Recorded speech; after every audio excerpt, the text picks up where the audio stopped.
நம்ம செரின் வீட்டு சாப்பாடில் இன்றைக்கி தக்காளி குழம்பும் அப்புறமா தட்டைக்காய் பொரியலும் சாப்பாடும் தான் பண்ண போகிறோம்.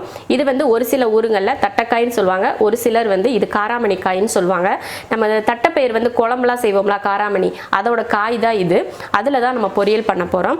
இப்போ வெங்காயம் இதெல்லாம் கட் பண்ணிவிட்டு சாப்பாடு எப்பயும் போல் முன்னாடியே அரிசியை இப்போ ஊற வச்சுட்டு இப்போ தக்காளி எடுத்து வச்சுருக்கேன். இதெல்லாம் க்ளீன் பண்ணி எடுத்துகிட்டு நம்ம தாளிச்சு விட்டுறலாம். ரொம்ப ஈஸியாக செஞ்சு முடிச்சிடலாம். முதல்ல வெங்காயத்தை கட் பண்ணி ஒரு தட்டில் எடுத்து வச்சுட்டு அதுக்கப்புறம் பொறுமையாக காயை கட் பண்ணிக்கலாம். ஏன்னா நீங்கள் காய் கட் பண்ணுற வீடியோ வந்து நீங்கள் போட சொல்கிறீங்க இல்லையா, அதனால இதை லாஸ்ட்டாக இதை வெங்காயம்லாம் கட் பண்ணி எடுத்துகிட்டு காய் கட் பண்ணிக்கலாம். பிரியாணி வீடியோலலாம் ஒரு சிலர் வந்து டவுட்டு கேட்குறாங்க. எப்படின்னா நீங்கள் தண்ணி அளவு வந்து கம்மியாக சொல்கிறீங்க, அது சரியாக இருக்குமா அப்படின்னு சொல்லி கேட்குறீங்க. கண்டிப்பாக சரியாக இருக்கும். பிரியாணி அரிசியில் எப்பயுமே நம்ம வந்து அதிகமாக குலைவாக வேக வச்சு சாப்பிட யாருமே விரும்ப மாட்டோம். பிரியாணி வந்து உதிரி உதிரியாக இருக்கணும் அப்படின்னு தான் நம்ம எல்லாருமே ஆசைப்படுவோம். அதுக்காக தான் புது அரிசி அப்படின்னு இருந்துச்சுன்னா கரெக்டான அளவு, அந்த 1 டம்ளர் அரிசி போட்டால் 1 டம்ளர் தண்ணி தான் ஊற்றுவேன். அதே போல் பழைய அரிசி புது அரிசி எப்படி பார்க்குறது அப்படின்னு பார்த்தீங்கன்னா, நீங்கள் சாப்பிட்டு பாருங்கள். ரொம்ப கடுகடுன்னு இருந்துச்சுன்னா அது பழைய அரிசியாக இருக்கும். நம்ம சாப்பிட்றப்ப கொஞ்சம் சாஃப்டாக அப்படி இருந்துச்சுன்னா அது புது அரிசி அப்படின்னு சொல்லி நீங்களே ஒரு இது பண்ணிக்கோங்க. அந்த மாதிரி தான் நான் பண்ணிக்கிறேன். ஆனால் நம்ம சாப்பாட்டு அரிசியில் பிரியாணி பண்ணுறோம் அப்படின்ட்டு இருந்துச்சுன்னா சாப்பாட்டு அரிசிக்கு எப்பயுமே தண்ணி வந்து அதிகமாக தான் இழுக்கும்.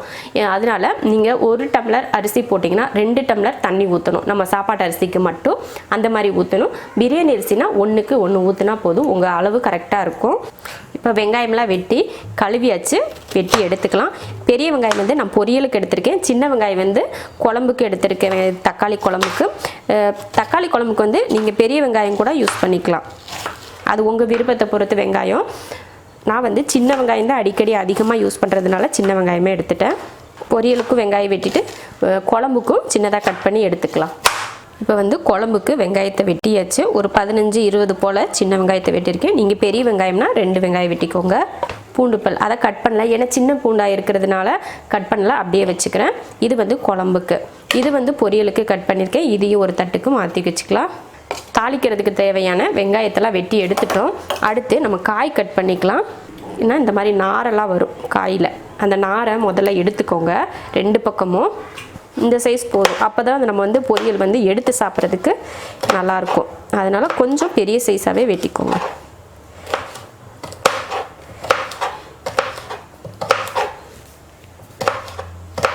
இந்த மாதிரி குட்டியாக வெட்டுங்க, இல்லைன்னா இந்த பாருங்க இந்த அளவுக்கு நீட்டமாக கூட வெட்டிக்கலாம், அதுவும் நல்லாயிருக்கும். வெட்டுற மாதிரி இருந்துச்சுன்னா எல்லா காயும் ஒரே மாதிரி லெவலில் வெட்டுங்க.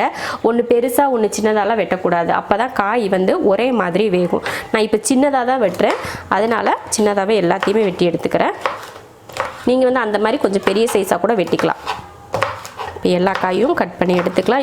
இது 1/2 கிலோ காய் இருக்கும். நான் வந்து இதில் இவ்வளோவே சேர்க்க போகிறதில்ல, கொஞ்சம் பாதி எடுத்துகிட்டு பாதி இன்னொரு நாளைக்கு யூஸ் பண்ணிக்கிறதுக்கு எடுத்து வச்சுக்கலாம். இப்போ பொரியலுக்கு வெங்காயமும் தட்டைக்காயும் ரெடியாக இருக்குது. தேங்காய் நம்ம இதுக்கு காரம் வந்து நம்ம தேங்காய் கூட அரைச்சி தான் சேர்த்துப்போம், அதனால் இது கூட நான் கட் பண்ணி வைக்கலை. அப்புறம் குழம்புக்கும் வெங்காயம் வெள்ளை பூண்டெல்லாம் ரெடியாக இருக்குது. அடுத்து தக்காளி, நான் வந்து ஒரு 5 தக்காளி எடுத்திருக்கேன். இதை நம்ம கட் பண்ணிலாம் போட போகிறது கிடையாது, மிக்ஸி ஜாரில் வச்சு அரைச்சி தான் நம்ம சேர்த்துக்க போகிறோம். இதையும் அரைச்சி வச்சுட்டு அப்படியே நம்ம குழம்பு தாளிச்சிடலாம். இப்போ நான் செய்கிற அளவு வந்து 4லேருந்து 5 பேர் தாராளமாக சாப்பிட்லாம், அந்த அளவுக்கு தான் நான் செஞ்சிட்ருக்கேன். தக்காளியை அரைச்சாச்சு. இப்போ குழம்பு தாளித்து விட்டுறலாம். குழம்பு தாளிக்கிறதுக்கு எண்ணெய் ஊற்றிடலாம். எண்ணெய் காஞ்சதுமே கொஞ்சம் வெந்தயம், கொஞ்சம் ஜீரகம், பொரிஞ்சதுமே வெங்காயமும் வெள்ளை பூண்டும் சேர்த்துக்கலாம். இதை வந்து நல்லா வதக்கிடலாம். ரொம்ப ப்ரௌன், நான் கலர் மாறுற வரைக்கும் வதக்க சொல்லுவேன் இல்லையா, அந்த அளவுக்குலாம் வதக்க வேணாம். அந்த வெள்ளை பூண்டும் அந்த வெங்காயமும் ஓரளவுக்கு நல்லா வாடி வரும், அந்த அளவுக்கு வதக்கிக்கிட்டால் போதும். வெங்காயம் இந்த அளவுக்கு வதங்கினா போதும். இப்போ இதில் கொஞ்சம் கருவேப்பிலை சேர்த்துடலாம். அடுத்து மிளகாத்தூள் 1, 1.5, இதில் 1.5 ஸ்பூன் மிளகாத்தூள், மல்லித்தூள் 1, 2, 3, இதில் 3 ஸ்பூன் மல்லித்தூள் சேர்த்துருக்கேன். இப்போ இதை எண்ணெயில் வதக்கிக்கலாம். வதக்கினதுக்கப்புறம் அரைச்ச தக்காளியை சேர்த்துடலாம். அப்புறம் கொஞ்சம் மஞ்சத்தூள், அவ்வளோதான் மசால் வந்து இது, அவ்வளோதான். மிளகாத்தூள், மல்லித்தூள், மஞ்சள் தூள் மட்டும்தான் இதுக்கு மசால். இது நல்லா வதங்கி எண்ணெய் தெளிஞ்சு வரட்டும், அது வரைக்கும் மூடி வச்சிடலாம். அதுக்குள்ளேயும் நம்ம தேங்காய் அரைச்சிட்டு வந்துடலாம். தக்காளி அரைச்ச அதே ஜாரில் ஒரு துண்டு தேங்காய், 1/4 ஸ்பூன் சோம்பு, ஒரு துண்டு தேங்காயும் 1/4 ஸ்பூன் சோம்பும் அரைச்சிக்கலாம். நல்லா வதங்கி எண்ணெய் தெளிஞ்சு வர ஆரம்பிச்சிருச்சு. இப்போ இதில் தண்ணி சேர்த்துக்கலாம். அதிக நேரம்லாம் ஆகாது தக்காளி குழம்பு செய்கிறதுக்கு, சட்டுன்னு வேலை முடிஞ்சிடும். அவ்வளோதான். தண்ணி ஊற்றுனதுக்கப்புறமா தேங்காய் இருக்குல்ல, தேங்காய் ஊற்றிக்கலாம். இப்போ நம்ம அரைச்ச தேங்காயை இதில் சேர்த்துடலாம். குழம்புக்கு தேவையான தண்ணி. உங்களுக்கு குழம்பு வந்து கெட்டியாக இருக்கணுமா இல்லை தண்ணியாக இருக்கணுமா அப்படின்னு சொல்லிட்டு பார்த்துட்டு நீங்கள் தண்ணி சேர்த்துக்கோங்க. தேவையான உப்பு சேர்த்துடலாம்.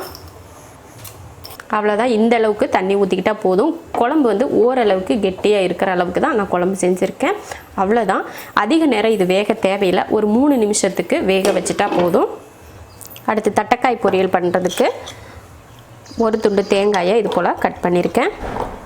2 வரமிளகாய், 1/4 ஸ்பூன் ஜீரகம், அப்புறம் இது போல் 2 பூண்டு பல். அவ்வளவுதான்.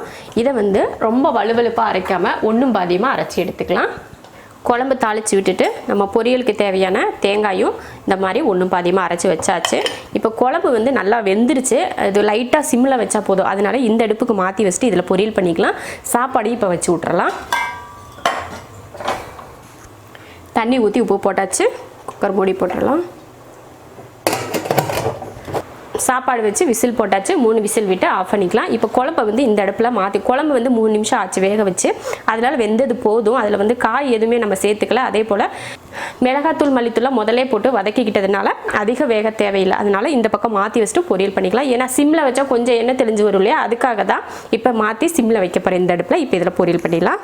குழம்பு வந்து நல்ல மணமாக இருக்குது. இதில் உங்களுக்கு புளி ஊற்றணும் அப்படின்னா கொஞ்சமாக புளி எடுத்து கரைச்சி விட்டுக்கோங்க. தக்காளிலேயே நிறைய புளிப்பு இருக்கும் அப்படிங்கிறதுனால நான் புளிப்பு சேர்த்துக்கல. உங்களுக்கு புளிப்பு தேவைப்பட்டால் கொஞ்சமாக புளி எடுத்து ஊற்றிக்கோங்க. அவ்வளோதான். இது கொஞ்சம் நேரம் அடுப்பில் சிம்மில் இருக்கட்டும். அந்த எண்ணெய் தெளிஞ்சு வர வரைக்கும் மூடி வச்சிடலாம். பொரியல் பண்ணுறதுக்கு பாத்திரம் வச்சு எண்ணெய் ஊற்றிடலாம்.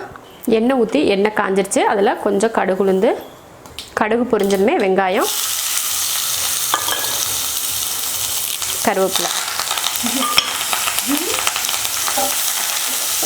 பொரியலுக்கு வந்து வெங்காயம் அதிகம் வதங்க தேவையில்லை. லைட்டாக வதக்கிக்கிட்டால் போதும்.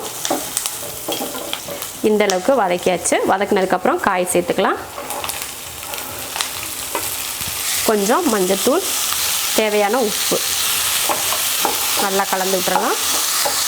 கொஞ்சம் காய் வேகிறதுக்காக தண்ணி. அவ்வளோதான். தண்ணியெல்லாம் ஊற்றி கலந்து விட்டாச்சு. இப்படி வச்சிடலாம். குழம்ப வேறு அடுப்பில் மாற்றி வச்சோம். சூப்பராக எண்ணெய் தெளிஞ்சு வந்திருக்கு பாருங்கள். குழம்பு சூப்பராக ரெடி ஆயிடுச்சு. இப்போ வந்து குழம்ப ஆஃப் பண்ணிக்கலாம். ஆஃப் பண்ணிட்டேன்.